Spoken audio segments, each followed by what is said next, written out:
Okay, so the trickiest part of making the owl is that it's a small piece of paper. It's tiny, okay? So what we're gonna do is we're gonna pick up the bottom. We have it like a diamond. We're gonna pick up the bottom and we're gonna match it up with the top. And then we're gonna crease. So we just made a triangle. Okay, then when I open it up, I have a horizontal fold. I need to go ahead and fold the other way as well. So I'm gonna take the left-hand side, I'm gonna fold it over to the right-hand side, and I'm gonna crease. Now, if you notice, my edges don't even match up. It's probably because my square is not a perfect square, and that's totally fine. Now, I have a horizontal line running across. I have a vertical line running up and down, okay? Now, typically when I tell you to do certain folds, I tell you that if you do one thing on one side, you do the same on the other. For this part, you don't, and I know that's weird. So what you're gonna do is you're gonna take the top of it and you're gonna fold it down just to make a triangle here. So it's not very big. As you can see, it is not touching the middle of my diamond.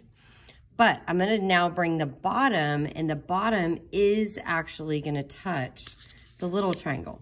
So I'm gonna have a big triangle touching a little triangle, and it should kind of look like a burrito, a wrapped up burrito, okay?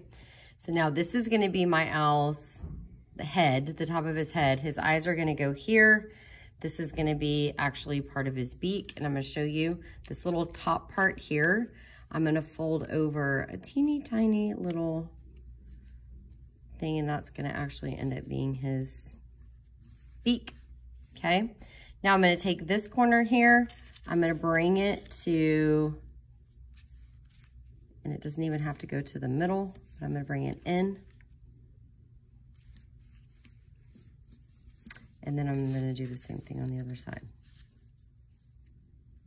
So it may kind of end up going a little bit under his beak, but it ends up kind of basically being a square. It almost looks like an envelope, right? But when we're done with it, it will not look like an envelope. So at this point, you're gonna get your Sharpie, okay? Now the eyes are gonna go right here. And so we all know owls have pretty big eyes. So I'm gonna go ahead and make the circles here, and then I'm gonna bring this up. And let's see, I'm actually gonna make the outside of the circles like this. And then I don't want that black part to be, or that white part to be so big. So I'm gonna bring it down here. If we want eyelashes, you may add eyelashes, okay? Then I'm gonna put this guy down. So he's got his cute little eyes now. Now what I'm gonna do is kind of a wavy pattern for the top of the head.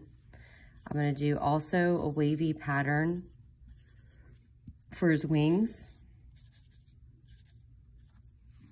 And then on the bottom, I'm actually gonna do a line and for his little feet right at the bottom.